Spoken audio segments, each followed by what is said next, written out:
Hi everybody.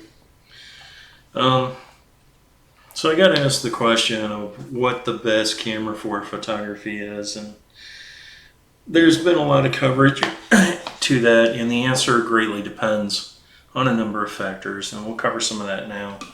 Um, so a couple of disclaimers. I'm assuming that the people who are asking about the best camera for photography are wanting to do more than post images to Instagram or other social media, um, and probably have a defined budget. Um, so if you're shooting for Instagram or other social media, your best bet is to just use your phone. Um, you can use these other cameras, but they're kind of a waste because of how the content and your product will be displayed. Additionally, if you have an unlimited budget, I'm going to make an assumption that you will do the research to pick out the camera that you want, assuming that you want something that's more than $5,000. So anyway, then it literally is just down to what your personal preference is, to a certain extent. There are some things that can influence that. Probably the biggest of those would be ergonomics. There is another somewhat significant technical issue, particularly, and it gets a little blurry with Hasselblad's release of the X2D and now the X2D2, and that's that full frame cameras are now really going to struggle to compete against these new medium format digital cameras. So, but all of these cameras are well above a $5,000 price range in the new market space. In the used market space, however, those do become viable under $5,000, and we'll get to that a little later. So, with that being said, I don't recommend purchasing the camera kits that are sold at Walmart, Target, Costco, Sam's Club. The primary reason for that is, and don't get me wrong, these cameras can make really nice images and completely professional looking images. And depending on what kind of photography you do, they might fit your need just fine. But they typically lack professional grade features. And what I mean by that is weather sealing, ruggedization. I don't know if it's still true, but dual memory card slots. So I'm going to exclude those cameras generally from what we'll look at today. So I do have some notes here. Let's see. So let's start with the real question of what the best photography camera is. And probably here's the most significant criteria on that is budget. So let's say you're just starting out. You have virtually no money, but let's say you manage to scrape together, let's say $250. You can actually get a professional grade camera. You can get a nice, I should say, a nice performing lens. Now, when we come to lenses and professional, that's out of that budget range. But as a starting point, KEH, MPB have cameras. Notably, I would start with the Canon 5D, the original. Predominantly because it's a full frame camera, number one. Number two, it is a professional body. It's rugged. It can take a beating. And as an example, you still find those original 5D cameras for sale on the market. That camera was manufactured in 2005. The Nikon D90 I bring up. Now, both of these cameras are 12.3 megapixel. Easily can find in this $250 price range and still purchase a nifty 50 f1.8 lens. Now, comparing these two cameras, and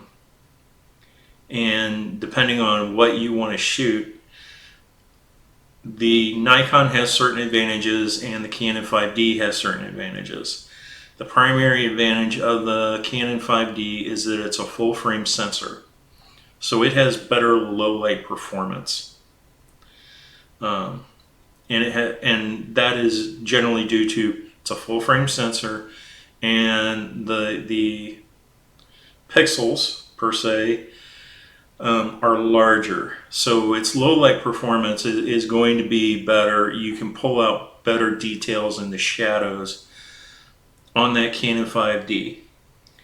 The Nikon D90, which is actually maybe 3 years newer, is an APS-C camera. Now, Nikon did release the D3, but that puts you outside that $250 budget. And that was, I believe, Nikon's first full-frame DSLR camera. So that gets you into the professional grade camera systems.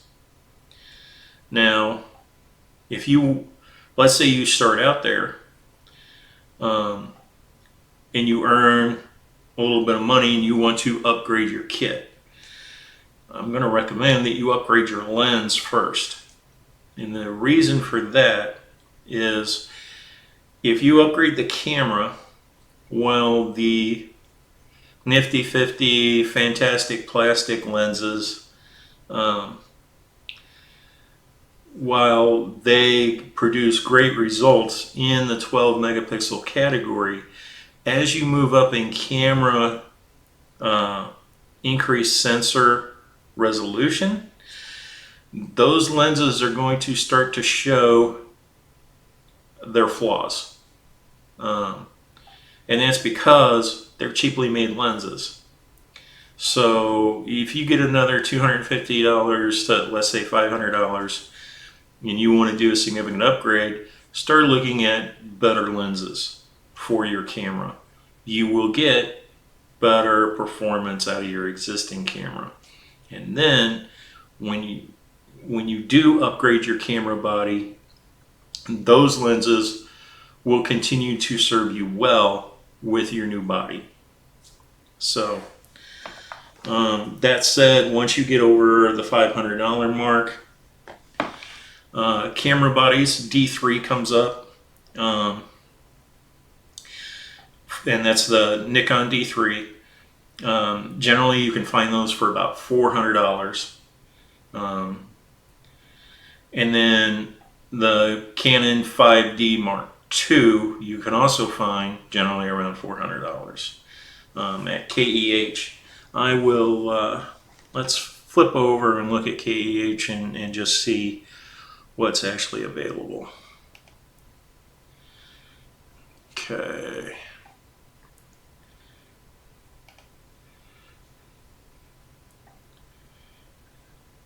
Come on.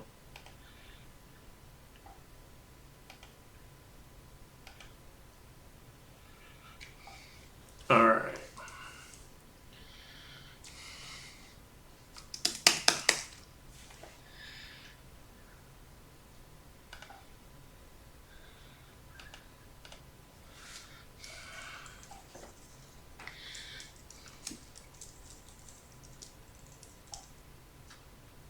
Let's see.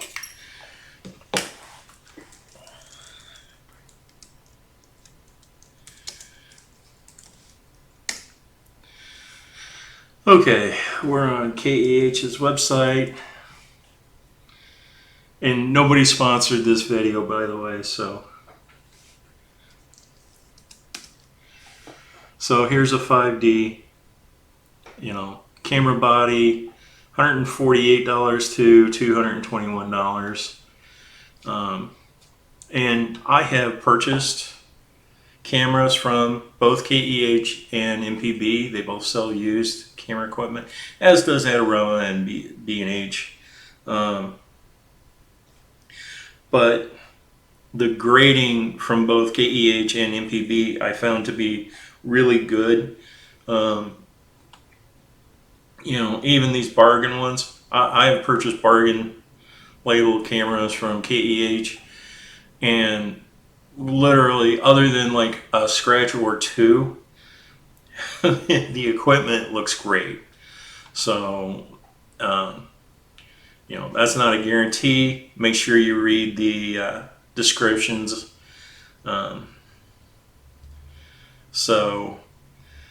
But here, excellent, that means excellent. I mean, the camera's probably going to look brand new when you get it. $221. The nifty 50 for the Canon lens is probably going to be between $70 and $80. You might find it a little cheaper elsewhere, but again, that gets you, let's say if you get the lens for $50, here's this one, excellent condition, $195 or $195. So that's right at the $250 mark. Now I will say you can still buy one caveat with the Canon 5D, and this is one of the things you might want to consider. To me, I don't think it's a big deal because the camera cards, I usually keep the same cards with the camera that I initially put them in. So the Canon 5D uses an older card technology called compact flash. The 5D, I believe, has a limit. I think it's 16 gigabytes. But on a 12 megapixel camera, you'll get hundreds of pictures on that compact flash card. You can buy those. I priced those today at Amazon. Look like, $20 or 21, maybe $22 for a 16 gig compact flash. They did offer 32 gig compact flash. It was about $30, but I don't know if the 5D will recognize the 32 gig card. It's probably going to depend on what manufacturing batch it was in and what the firmware revision of that Canon 5D camera is. Okay, so that's the Canon 5D. Now let's look for Nikon D90. Okay, here we go. So here, looks like you can get into this camera. Whoops, wrong direction.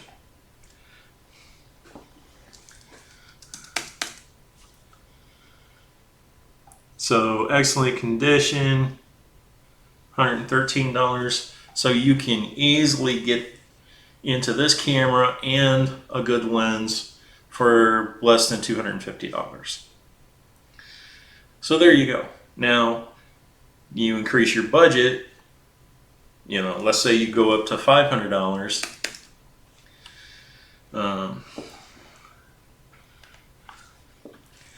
And let's just do full frame camera body. Okay. So here's a 5D Mark III starting at $270. Now, I'm guessing that 5D Mark III has issues. Ugly, but it does come with a battery and a charger. But here's one that's bargain. Bargain cameras. I have bought bargain cameras from KEH. I literally have a hard time finding any issues with these. Now they've rated them, and that maybe it's, in this case, it might have a high shutter count comparatively speaking. And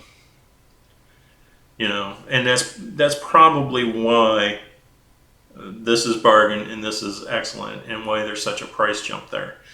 So, let's see. That probably has, 50,000-ish shutter actuations on it. And if you don't know what that is, that's how many times the shutter has actually opened and closed. So that camera will have a limited lifespan based on that shutter count. But it's priced accordingly. This is less than $500. Once you go over $500, then your options get significantly larger. Let me back up here.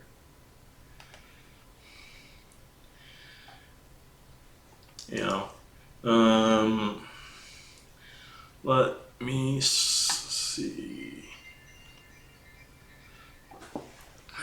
We're going to sort by price ascending.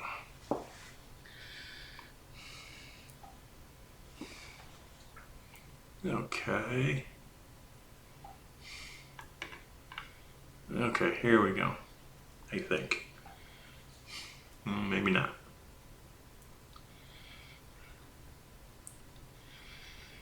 So, interesting. Oh, I know I cleared my full frame camera body.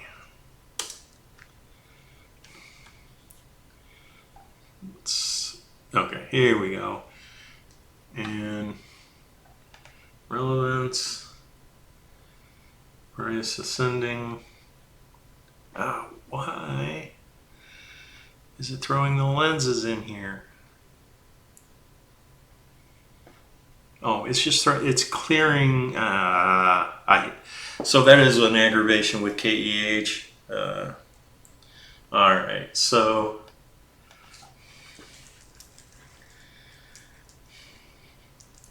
let's do Canon body.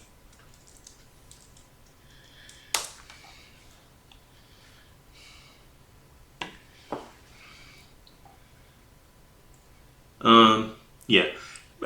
Side note, also don't buy the Canon Rebel cameras. You don't see a whole lot of those out in the used market, and there's a reason for that. Those cameras are plastic. They take good pictures, but they are junk. They will not survive even a minor fall. So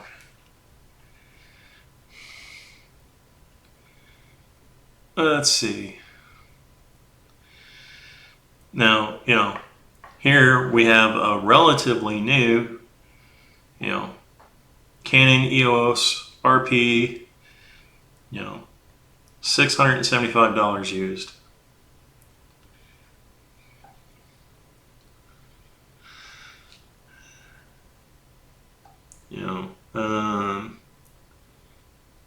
And as you can see, as your budget increases, you can get into cameras that have more features. So here's an 80D 24 megapixel camera, just under the $500 mark. And that camera would do you well. Here's another one. 70D. Camera body, 20 megapixel. That camera will compete against any modern camera in almost every category, with some exceptions. So that brings us to some of the other considerations. So we basically covered budget. At any budget, you can get a professional grade camera. Granted, this would be in the used market. Now, in the new market, you probably are going to need to spend at least $1,500 in the new market to get a professional level camera. And that's the starting end, and that will be for like a Fuji XH2 camera or an XT5 camera. Some of the other like entry level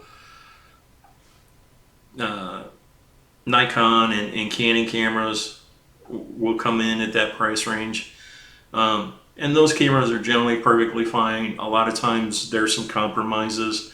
The big stuff to look for is weather sealing. And I can't emphasize enough how important weather sealing is on a camera. Example of this, many years ago, and I talked about this in a previous video, but I was hired to shoot a wedding. The bride had been convinced by one of her friends. She had a kit camera from one of the big box stores, and had convinced the bride that she didn't need to hire a professional photographer.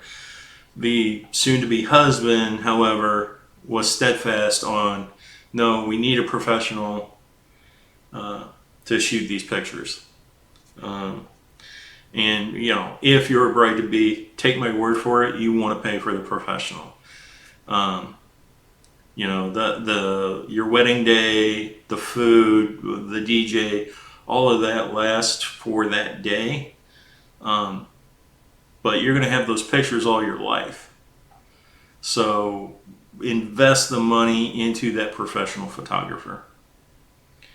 So anyway, we're at the wedding. The wedding is outside. Halfway through the ceremony, it begins to rain. I, with my weather-sealed camera and professional grade lens, continued shooting the wedding. The bride's friend, in the middle of the ceremony, you can hear whisper, "Oh no." And as I glance over, she is in the process of removing the lens from her camera, at which point I believe she created an expensive desktop brick. As rain was entering the camera body. There are things you don't do. I'm sure the camera had already failed because it wasn't weather sealed to begin with. Additionally, cheaper cameras that aren't weather sealed, if you're in a harsh environment, I live in Florida. It's a high humidity environment. You take your camera from inside, outside, you cannot take a picture for 20 minutes because of the condensation that forms on the camera. Typically I have these wraps that my wife was so kind to buy for me. I wrap the camera up and set it outside for 20 minutes. And then it acclimates without forming a whole bunch of condensation on the camera body, more importantly on the sensor, and thus it helps keep that camera clean. So there's that. Let me flip this back over to me so you guys don't have to see the terrible screen.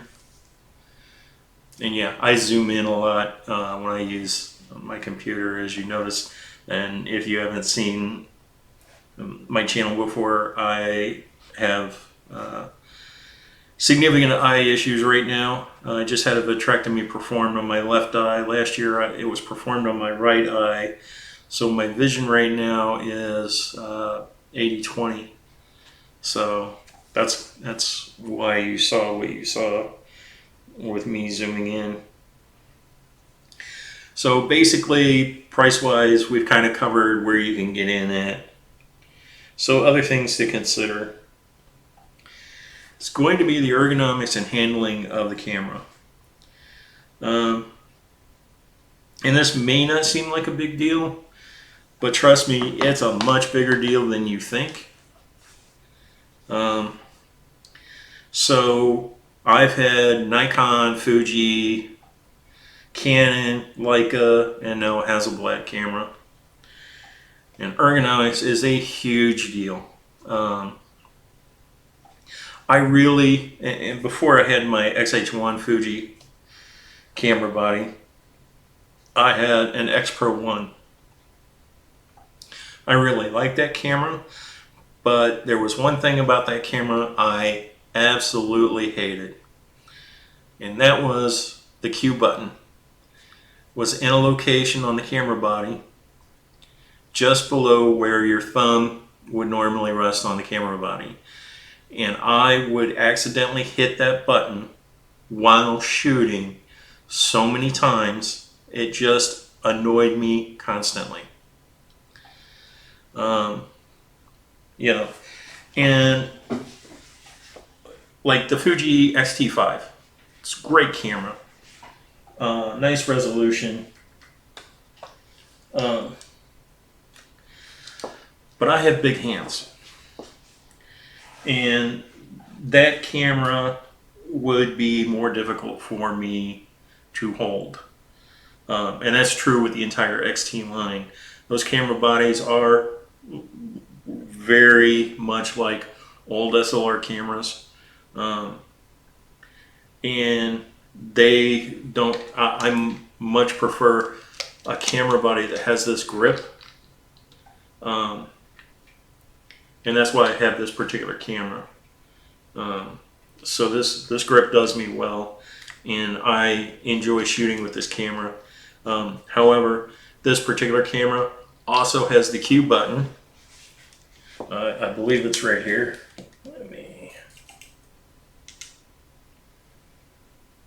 Yep, it's right here, right where my thumb is.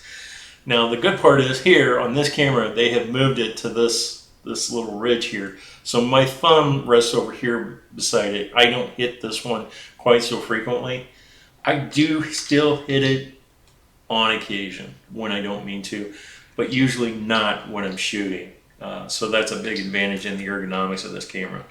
Also with my big hand wraps around this thing, and I have a strong grip. And of course, with the bottom grip, I can rotate the camera, and I don't feel any apprehension that I might drop this camera. I'll never drop this camera. You know, as opposed to the, this is the Leica Type 109 that I just retired. If you notice, I hold this camera with two hands. This is a much smaller camera than this camera. I am very concerned that I'm going to drop this camera right now. That's why I typically hold this camera like this, with two hands looking at the screen or holding it up. I will continue to hold this camera with two hands.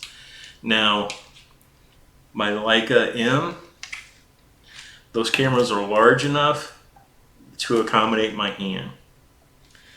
But I do use a wrist strap on those cameras, just because I don't want to drop that camera. On the other hand, ergonomically, it doesn't get much different than this. Uh, so this camera I will typically not handhold. This camera generally is going to go on a tripod, um, or I'll have this wrapped around my neck with a camera strap, as you see, and I'll have it nice and braced when I go and take pictures using this camera. So as you can see, ergonomics is kind of a big deal.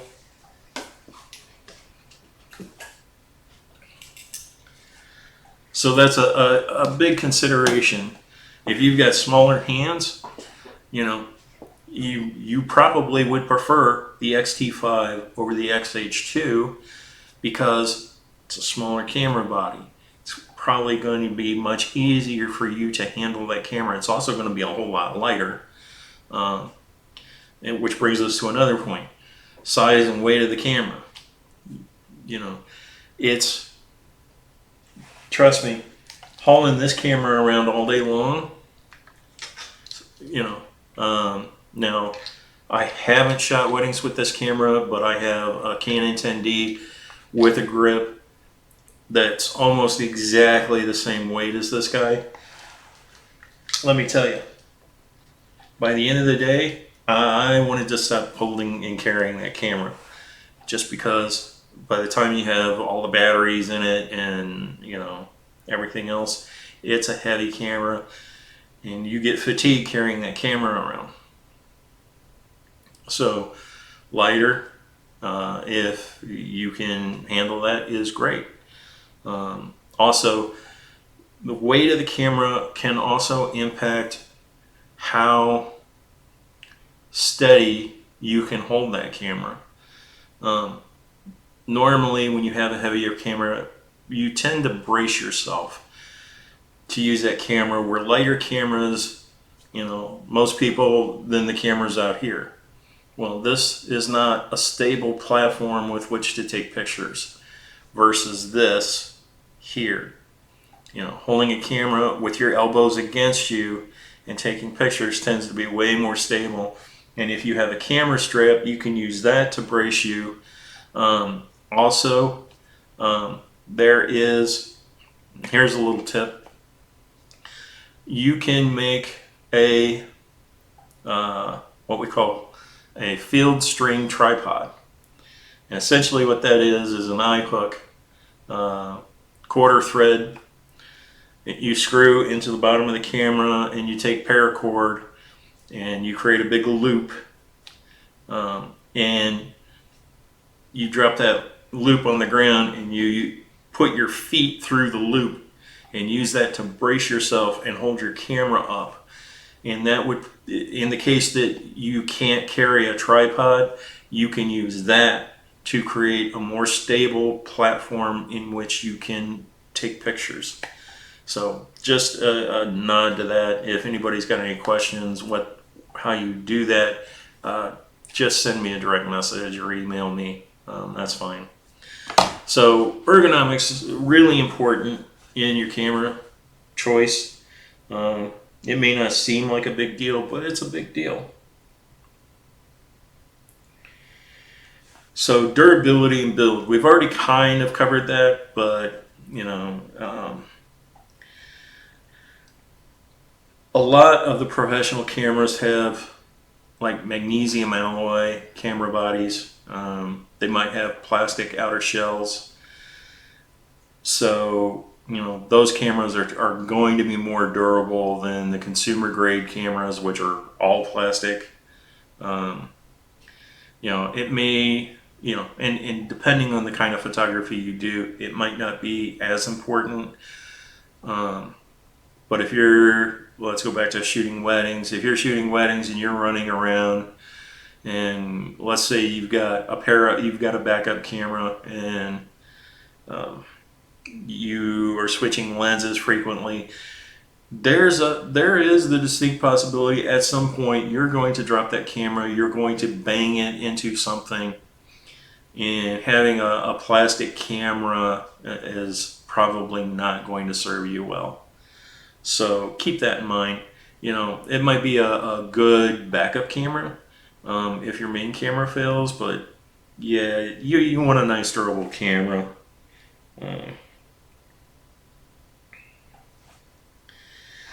Okay, here's another big item that a lot of people don't think about, and that's the intended use and what kind of photography you want to do.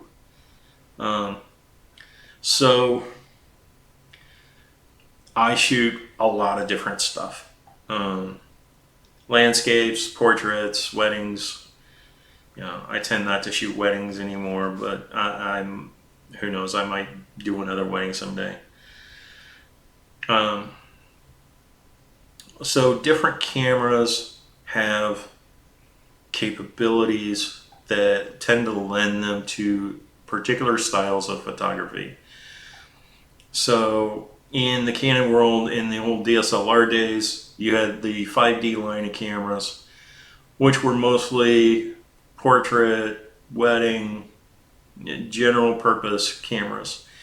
Then you had the Canon 1D series and 1DS series of camera bodies.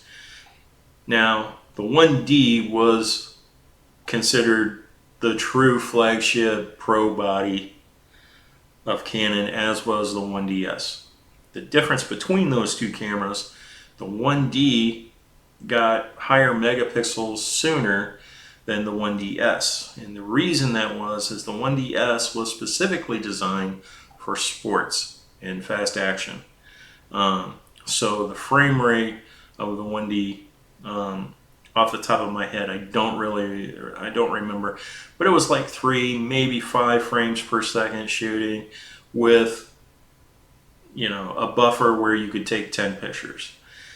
While you might be successful shooting at a sports event with that camera, the photographer who's got the 1DS has a much higher chance of being successful.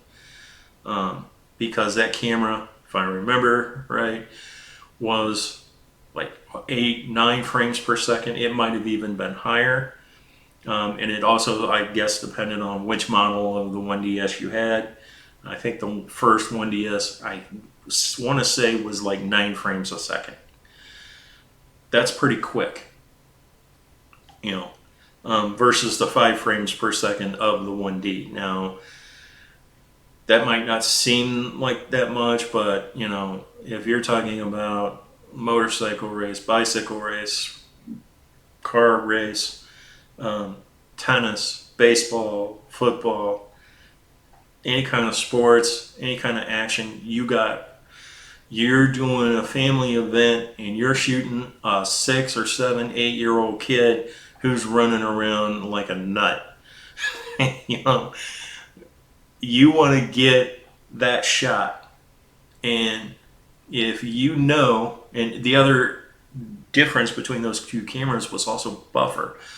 The 1DS, you could take more pictures in the buffer, and that was a bigger deal back then. Now, most of the modern cameras, you have much better buffers. You get several seconds of shooting before the buffer fills up. But again, that comes with a price. So, medium format cameras. Medium format cameras are great. I have my first medium format digital camera,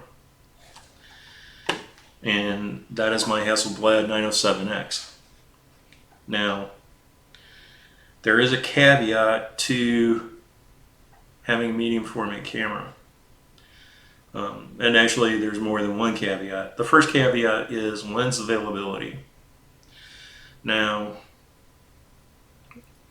the medium format digital cameras typically have a very limited lens selection.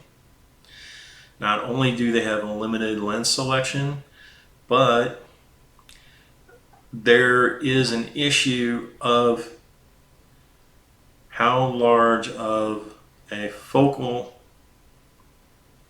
length that you can have in those camera bodies. you're going to be hard pressed to snap a 400 millimeter lens on the Hasselblad 907X, the Hasselblad X2D, X1D, Fuji, GFX series cameras. And if you do find a longer focal length lens, those lenses are going to be big, they're going to be heavy, and they're going to be expensive. Where you take a Nikon or Canon full frame, there's lots of large aperture lenses. Not to mention the fact that they make T adapters. You can actually snap these cameras onto a telescope. So there's reach issues with full frame. Oddly enough, this is a place where APS-C cameras tend to excel because of the crop factor. You take a 100 millimeter full frame lens and you put it on a crop sensor camera, that 100 millimeter lens, if the crop is 1.5, now performs as a 150 millimeter lens.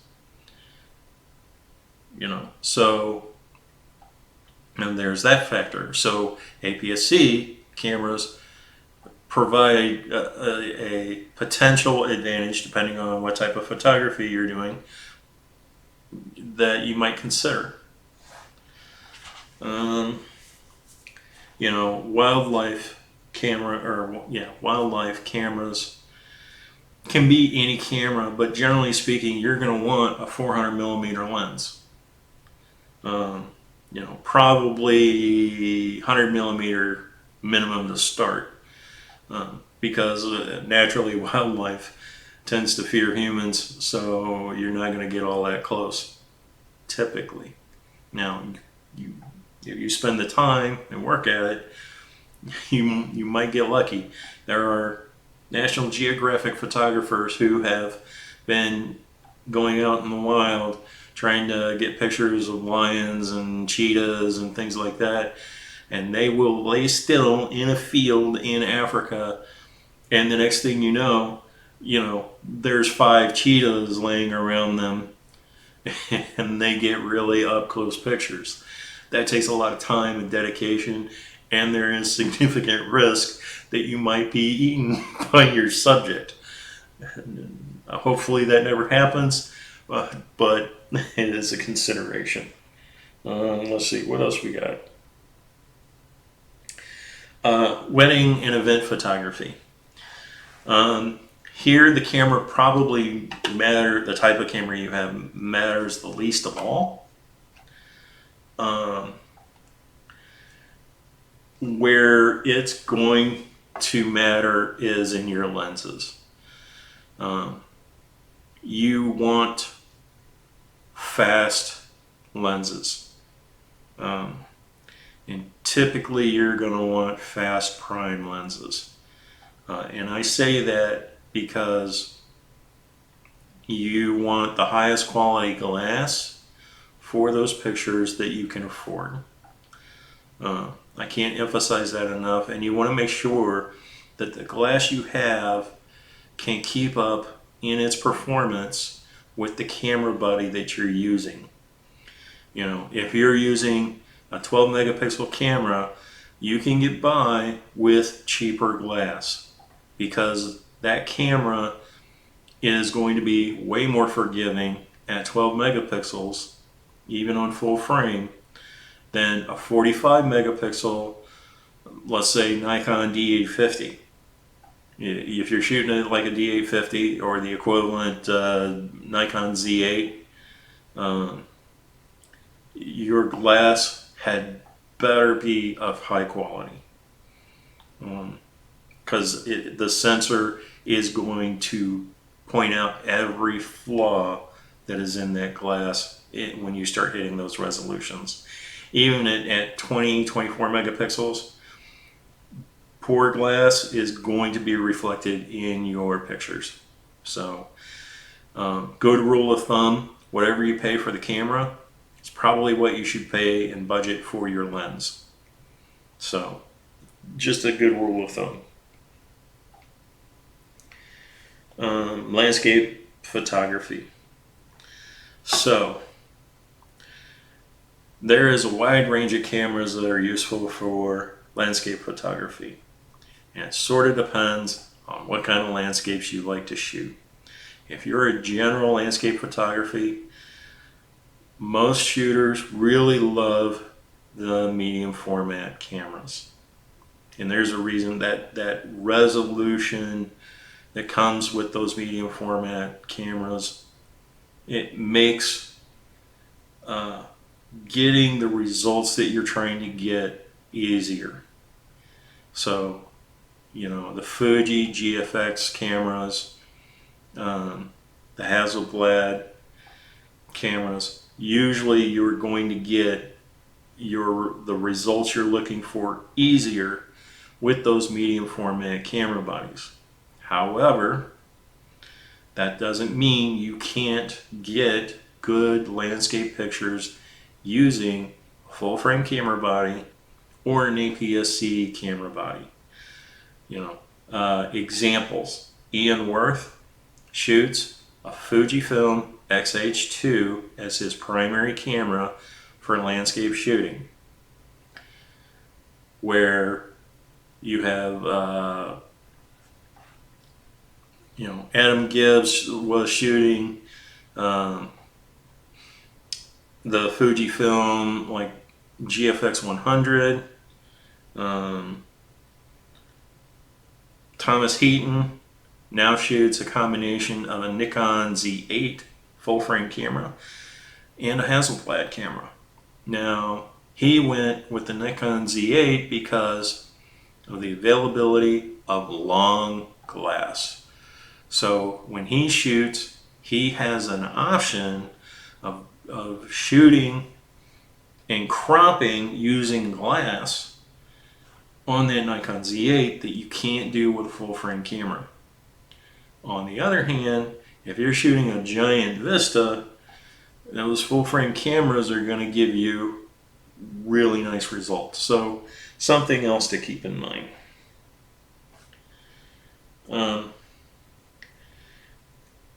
Beyond that, general camera use, unless you want to shoot Leica, then autofocus performance is probably going to be very important. Low light performance might be important. If you shoot a lot of indoor stuff, you're going to want fast glass. You're going to want f1.2, f1.4 glass. Now, with that being said, typically when I shoot indoors, even though I have 1.2, 1.4 glass, I almost never shoot at those apertures. I almost always shoot at f4, maybe f5.6 when I'm indoors. Just so I'm getting everything that I want in focus. If you're shooting at f1.2 and f1.4, then you need a camera that and has an autofocus that can achieve sharp focus, and those are the cameras that you want to see. Not just face detection, but hopefully eye detection. Now, some cameras' face detection actually is eye detection, even though it doesn't seem like it. So, and when you're talking these types of cameras, these are cameras that are probably going to cost you, for the camera body, a couple of $1,000s. Well, I take it back. You can start in that range at about $1,500, $1,600 on a new camera, $1,000 in the used camera market to get those kind of features, if that's important to you. So again, it comes down to what do you want to shoot. So that was a lot of stuff.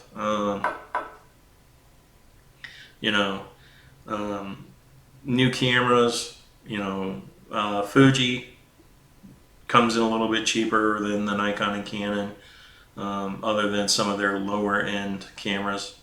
A Fuji XH2, I think right now. Also, remember right now, tariffs are in place for different countries. So I just noticed that my Leica camera I paid $7K for is now selling for like $10K. Obviously, tariffs are having an impact. So if you're buying a camera right now, I would say buy used if you can, if you're okay with that. Otherwise, you're going to pay a hefty premium on any cameras you buy in the United States. So that's a long video. I think that's enough. Anyway, I hope you enjoyed it, find it of value. If you do, I would appreciate if you like and subscribe to the channel. And until next week, we'll see you later.